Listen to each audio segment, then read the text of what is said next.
Assalamualaikum warahmatullahi wabarakatuh. Perkenalkan, saya Abdillah Reza Mardiana dengan NIM 210201110190. Di sini saya berasal dari program studi Hukum Keluarga Islam Fakultas Syariah Universitas Islam Negeri Maulana Malik Ibrahim Malang. Untuk memenuhi tugas mata kuliah Hukum Acara Peradilan Tata Usaha Negara, sini saya akan menjelaskan terkait model-model pemeriksaan perkara perdata di PT-UN itu sendiri. Adapun 3 acara pemeriksaan persidangan di PT-UN. Yang pertama ada pemeriksaan acara biasa, yang kedua ada pemeriksaan acara cepat, yang ketiga ada pemeriksaan acara singkat. Dalam sengketa di Peradilan Tata Usaha Negara, terdapat beberapa acara pemeriksaan persidangan yang dimana 3 acara pemeriksaan persidangan PT-UN tersebut telah diatur sedemikian rupa dalam Undang-Undang Nomor 5 Tahun 1986 tentang Peradilan Tata Usaha Negara. Undang-undang tersebut terakhir diubah dengan Undang-Undang Nomor 51 Tahun 2009 tentang perubahan kedua atas Undang-Undang Nomor 5 Tahun 1986 tentang Peradilan Tata Usaha Negara. Kemudian dalam pemeriksaan acara biasa. Pemeriksaan acara biasa dalam sengketa TUN adalah pemeriksaan sengketa dengan menggunakan semua prosedur yang telah ditentukan. Pemeriksaan dilakukan dengan cara-cara yang umum, seperti pemeriksaan dilakukan dengan 3 orang hakim. Acara pemeriksaan persidangan di Peradilan Tata Usaha Negara, khususnya pengadilan tingkat pertama, umumnya dilakukan dengan acara biasa. Nah, kemudian kita akan melihat selanjutnya, yaitu terkait proses persidangan mengenai acara biasa yang akan meliputi beberapa proses. Adapun proses persidangan pada acara biasa yang pertama terdiri dari dismissal proses, kemudian pemeriksaan persiapan, lalu ada pembacaan gugatan, kemudian ada jawaban, replik, duplik, pembuktian para pihak, simpulan para pihak, dan yang terakhir adalah putusan akhir. Dismissal proses itu sendiri merupakan proses hukum yang digunakan untuk memberhentikan atau memutuskan klaim atau permintaan yang diajukan oleh pihak kedua atau pihak yang tidak memenuhi kriteria yang ditetapkan oleh hukum. Proses ini biasanya digunakan dalam konteks hukum perdata yang dimana para pihak yang memiliki hak untuk klaim dapat meminta pengadilan untuk memutuskan klaim tersebut tanpa perlu menyelesaikan kasus secara penuh. Dismissal proses dapat dilakukan karena berbagai alasan, seperti ketidakpatuhan terhadap persyaratan hukum, ketidakvaliditas dokumen, atau ketidakmampuan pihak yang meminta pengadilan untuk memutuskan klaim tersebut. Kemudian, dalam pemeriksaan persiapan. Pemeriksaan persiapan adalah proses yang dilakukan oleh pengadilan untuk memastikan bahwa semua persiapan yang dilakukan atau yang diperlukan untuk proses peradilan telah dilakukan dengan baik. Ini termasuk persiapan dokumen, bukti, dan saksi, serta memastikan bahwa semua pihak yang terlibat dalam peradilan telah memahami dan mematuhi semua peraturan yang berlaku. Pemeriksaan persiapan itu sendiri dilakukan untuk memastikan bahwa peradilan dapat berlangsung dengan lancar dan adil, serta untuk mencegah kesalahan atau ketidakpatuhan terhadap peraturan yang berlaku.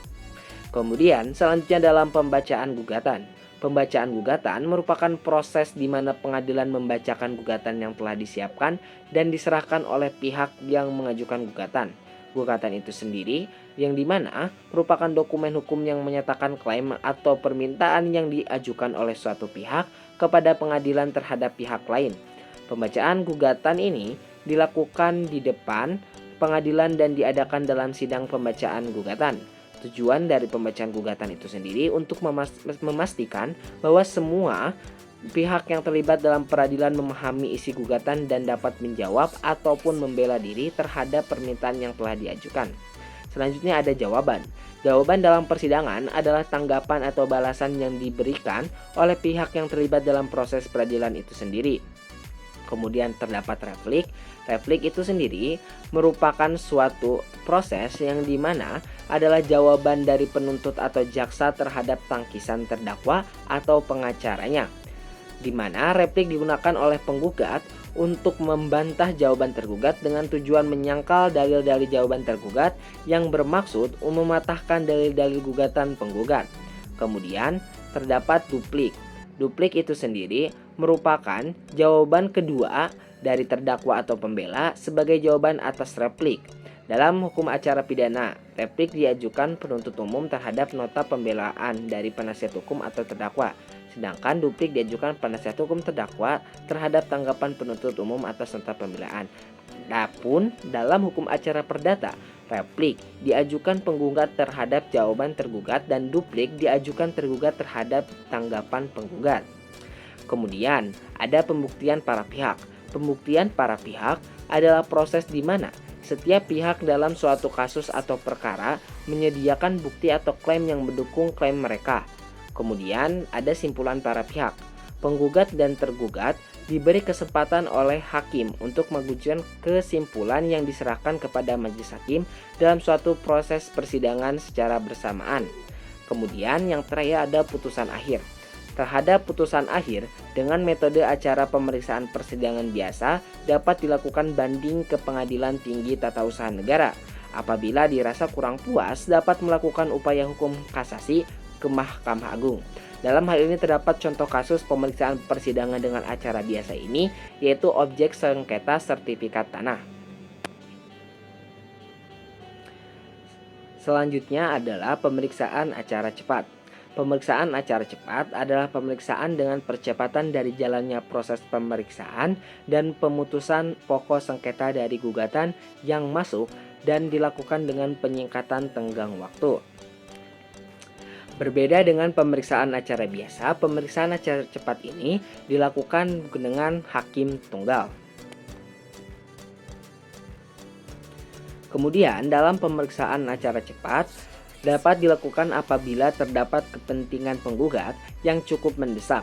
Hal ini dilihat dan disimpulkan dari alasan-alasan permohonan penggugat dalam gugatannya sehingga dapat memohon kepada pengadilan agar pemeriksaan sengketa dipercepat.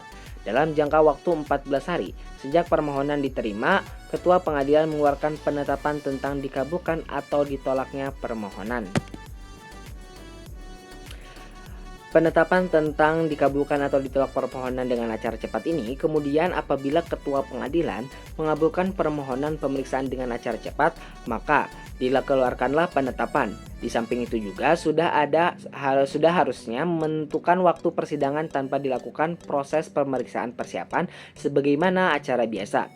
Selain itu, tenggang waktu untuk jawaban dan pembuktian bagi kedua pihak masing-masing ditentukan tidak melebihi dari 14 hari. Putusan akhir dari pemeriksaan acara cepat ini berbentuk putusan yang dapat diajukan banding dan kasasi.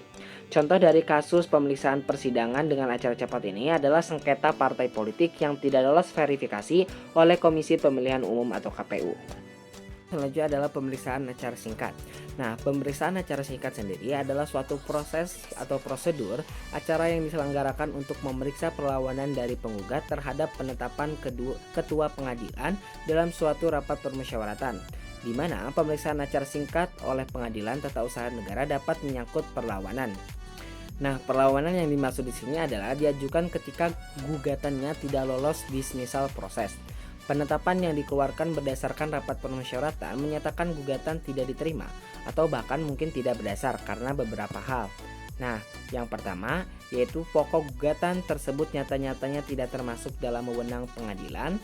Syarat-syarat gugatan sebagaimana dimaksud dalam pasal 56 tidak dipenuhi oleh penggugat sekalipun ia telah diberi dan diperingatkan. Yang ketiga, gugatan tersebut tidak didasarkan pada alasan-alasan yang layak. Kemudian, apa yang dituntut dalam gugatan sebenarnya sudah terpenuhi oleh keputusan tata usaha negara yang digugat. Yang terakhir yaitu gugatan diajukan sebelum waktunya atau telah lewat waktunya.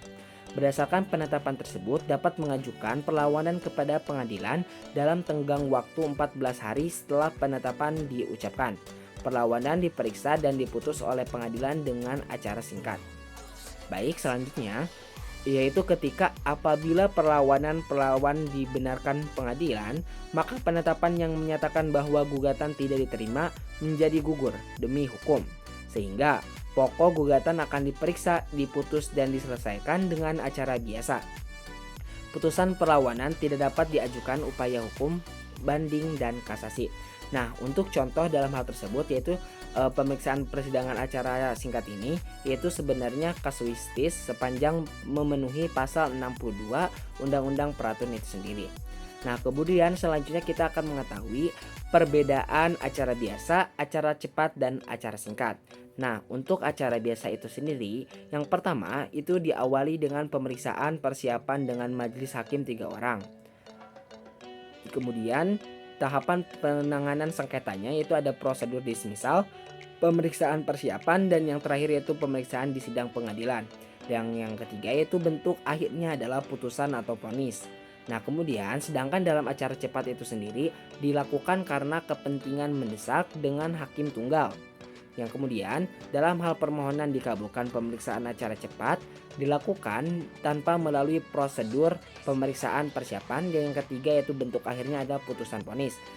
Nah, perbedaannya yang dalam acara singkat yaitu yang pertama dilakukan terhadap perlawanan, kemudian penundaan pelaksanaan tun tidak untuk menyelesaikan pokok sengketa, dan yang terakhir bentuk akhirnya adalah penetapan bukan putusan. Nah, sekian pembahasan singkat mengenai model-model pemeriksaan perkara perdata di PT-UN itu sendiri. Kurang lebihnya mohon maaf. Terima kasih. Wassalamualaikum warahmatullahi wabarakatuh.